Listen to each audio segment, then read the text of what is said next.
Buenas, hoy les tengo un comentario de la lectura de Lisis o de la amistad de Platón, usando la traducción de Emilio Lledó de la editorial Gredos. Y hoy vamos a hablar sobre la amistad solamente. Es un tema bastante extenso, ya que el diálogo se trata sobre él. Así que, bueno, el texto se trata literariamente sobre Sócrates, que se encuentra con unos niños, del cual uno de ellos ama a otro niño que se llama Lisis, y entonces Sócrates le enseña cómo debe hablarle para conquistarlo, y entonces va donde Lisis y sostienen un diálogo con él y sus amigos y todos los niños que estaban por ahí cerca. De eso se trata y así se va desarrollando la conversación. Ese es el trasfondo literario. Entonces, lo primero que hablan con Lisis es plantean una tesis de la amistad como utilidad. Es decir, que uno es amigo de otro en tanto obtiene algo de él. Y para esto, entonces, primero parten llegan a una argumentación así. Uno confía en alguien cuando esa otra persona tiene algo de excelencia. Cito: en aquello en lo que hemos llegado a ser entendidos, todos confían en nosotros, griegos y bárbaros, hombres y mujeres.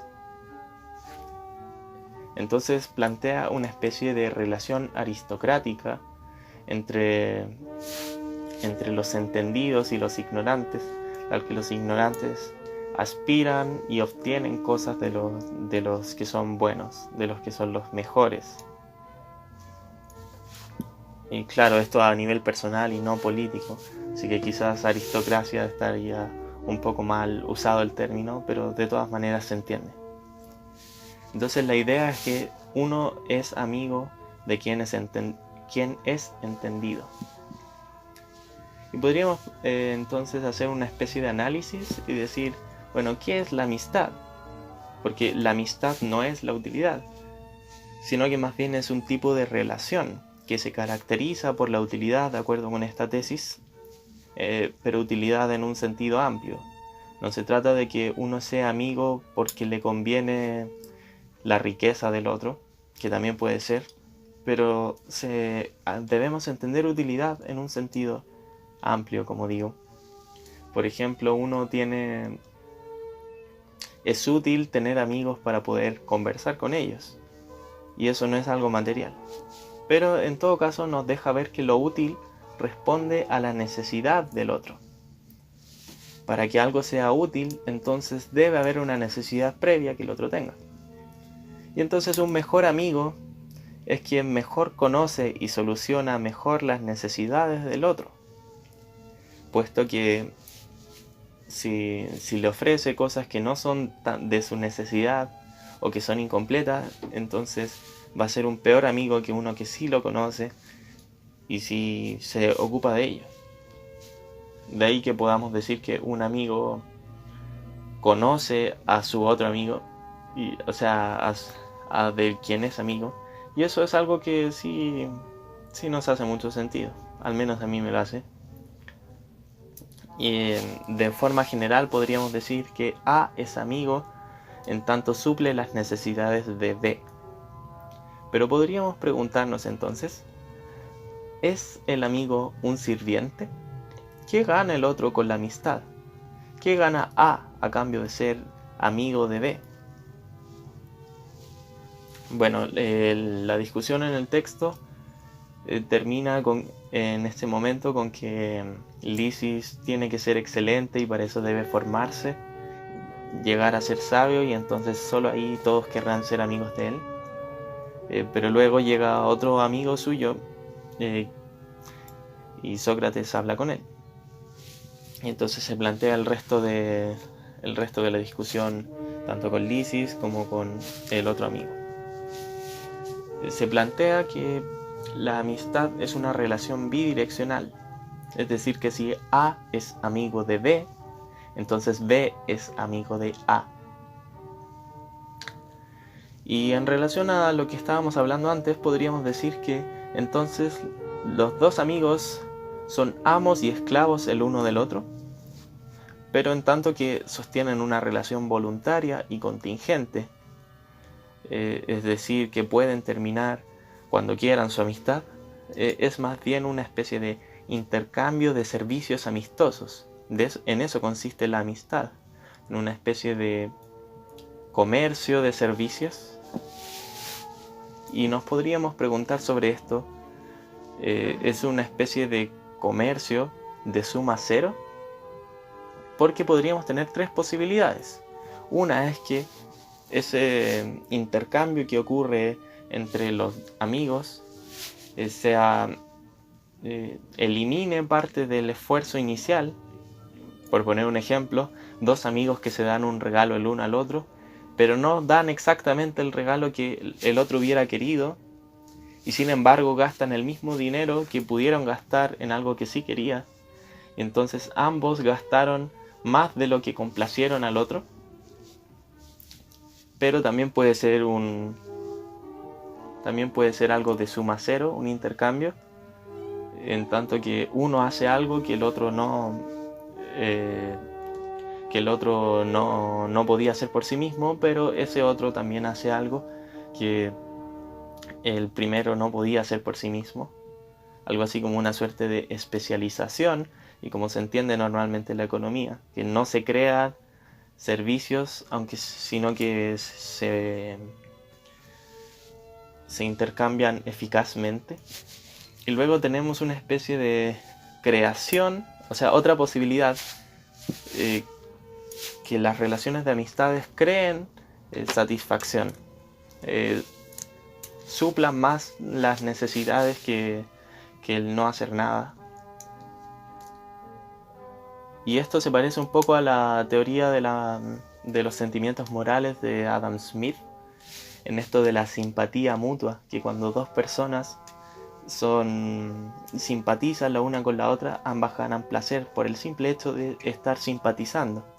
Entonces la amistad podría ser algo así, que uno, al ser amigo del otro, por el simple hecho de ser amigos los dos ya ganan algo, que no tiene tanto, ganan como una especie de extra, además de los servicios amistosos. Entonces tenemos estas tres posibilidades. ¿Cuál de las tres será? Quizás son las tres al mismo tiempo, o en diferentes momentos, no lo sé. En todo caso, el texto no se va por acá. Ellos pronto llegan a una segunda tesis de que, claro, como la relación es bidireccional, entonces lo semejante es amigo de lo semejante, y entonces empieza una serie de razonamientos pasando por diversas tesis que veremos rápidamente. Lo semejante es amigo de lo semejante, pero Sócrates cree que uno es amigo de otro por el bien que el otro posee, siguiendo un poco esta noción de amistad como utilidad. Y entonces ocurre la situación de que dos personas benévolas, aunque sean muy semejantes, en tanto que son buenas y excelsas, no son útiles la una a la otra. Entonces pasan por dos tesis: primero que sea por semejanza, luego que sea por el bien. Se plantea también la tesis de que sea lo diferente, si no es la semejanza.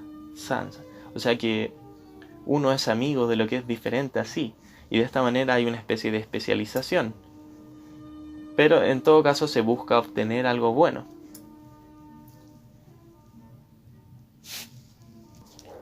Pero esto tiene problemas porque lo bueno es diferente a lo malo, pero lo bueno no quiere ser amigo de lo malo, y lo malo tampoco quiere ser amigo de lo bueno.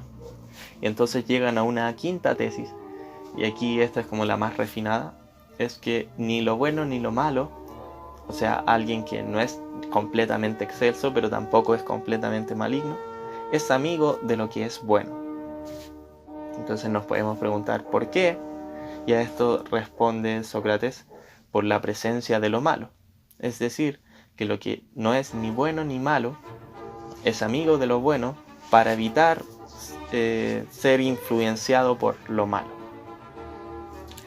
Esto nos recuerda mucho a las teorías éticas de la virtud tradicionales, esto de que el formarse en la virtud es un hábito y que no seguir ese hábito nos puede corromper hacia el vicio, y las personas que ya están viciosas no aspiran hacia la virtud. Es una lógica bastante parecida acá.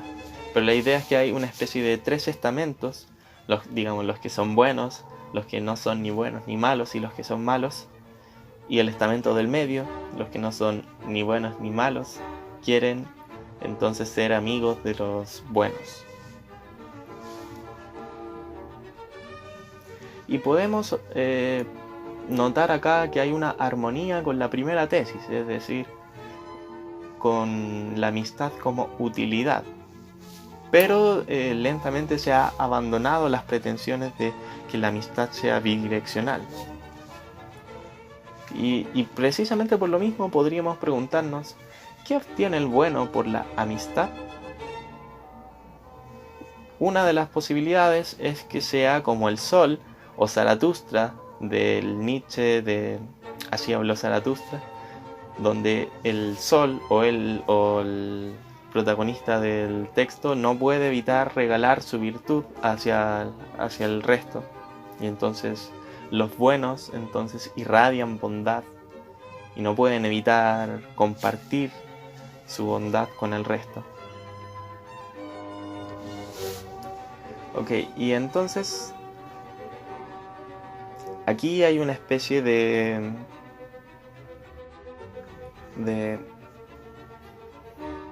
cierre, o de un primer cierre, porque tenemos una tesis de que pareciera ser definitiva hasta el momento, de que uno es amigo de lo que es bueno cuando no es ni bueno ni malo, y de esta manera obtiene alguna utilidad. Pero enseguida Sócrates se da cuenta de una dificultad y la plantea. Yo la llamo regresión al infinito de la amistad, siguiendo un poco la notación moderna, sobre todo que se usa en metafísica, esto de regresión al infinito, que son problemas puramente teóricos.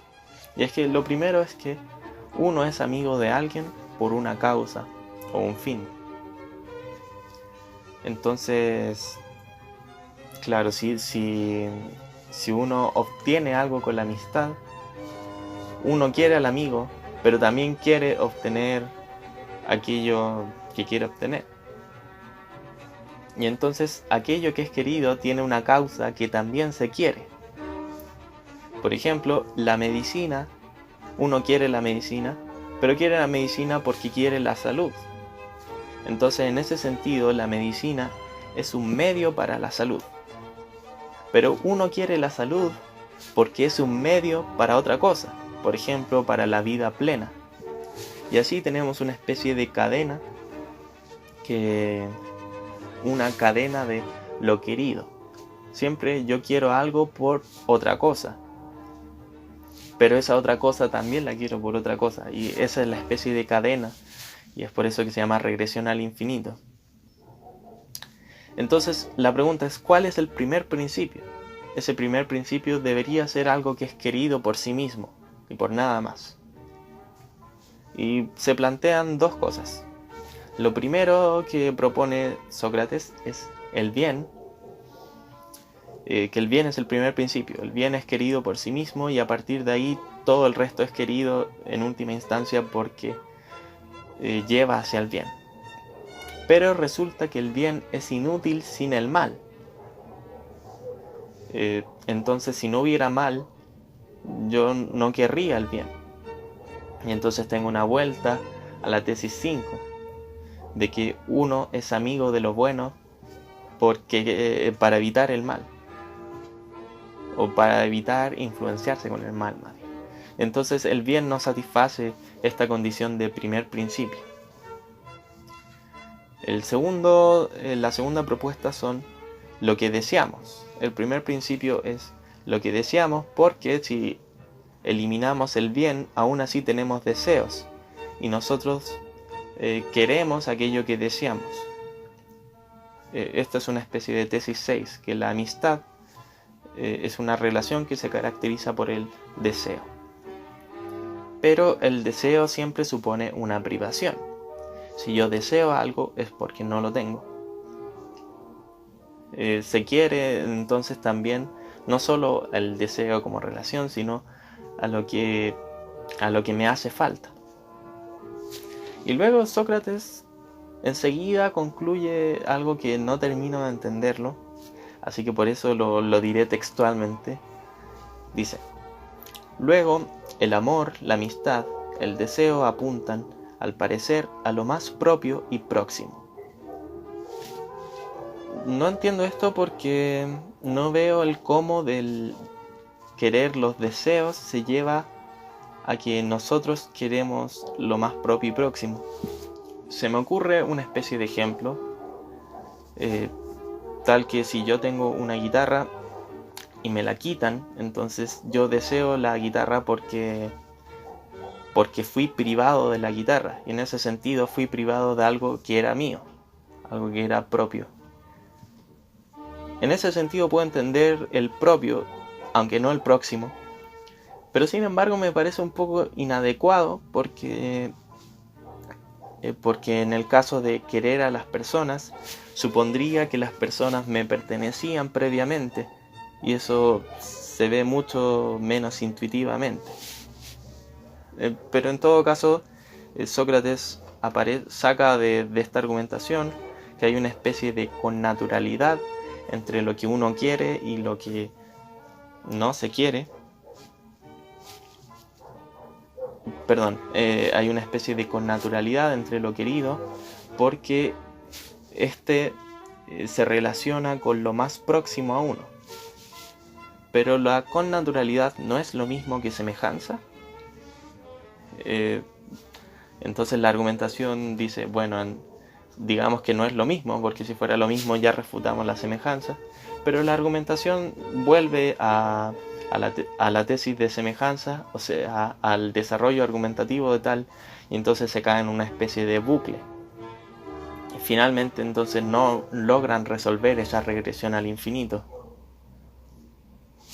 Y hasta acá termina el texto, porque luego van a buscar a los niños y Sócrates se queda sin nadie con quien hablar. Puedo notar en este texto que se mencionan algunas cosas muy interesantes y que se dejan, por ejemplo, esto de la relación bidireccional entre la amistad es algo que tiene mucho sentido. Si A es amigo de B, entonces B es amigo de A. Pero luego se abandona cualquier pretensión de esto por los problemas que tenía la semejanza, sobre todo. Pero sin embargo, me parece que no debería tomarse un poco más en serio esto de la relación bidireccional. Pero y otra cosa importante, por cierto, es lo que plantea Sócrates con su regresión al infinito de amistad. ¿Cómo podría solucionarse esta? Que todo lo que es querido tiene una causa que también se quiere. ¿Es necesariamente así? Si nos fijamos en la tesis que plantean, la tesis afirmativa, digamos, esto de que ni lo bueno ni lo malo es amigo de lo bueno, por rechazar lo malo, vemos acá la estructura de la regresión al infinito. Más bien uno quiere a lo bueno por rechazar lo malo. Pero eso no significa que uno quiera lo malo. En este caso, la causa del querer no es otra cosa que se quiera, sino más bien el rechazo de algo. Y hay en esta estructura algo que parece superar, al menos en primera instancia, la regresión al infinito. Y luego otra cosa que no termino de entender es ese paso que ya he mencionado, esto de que el amor, la amistad y el deseo apuntan a lo más propio y próximo de uno. No entiendo por qué se sigue de lo que estaban hablando. Así que Les invito a leerlo y quizás les parezca interesante, quizás puedan entender mucho más que yo y en ese caso háganmelo saber, por favor. Pero no deja de ser un texto muy interesante sobre la amistad y que toca también temas como el amor y el deseo, que se armoniza, por cierto, con otros textos de Platón que quizás comente en el futuro. Así que, bueno, muchas gracias por escuchar y nos vemos en otro momento.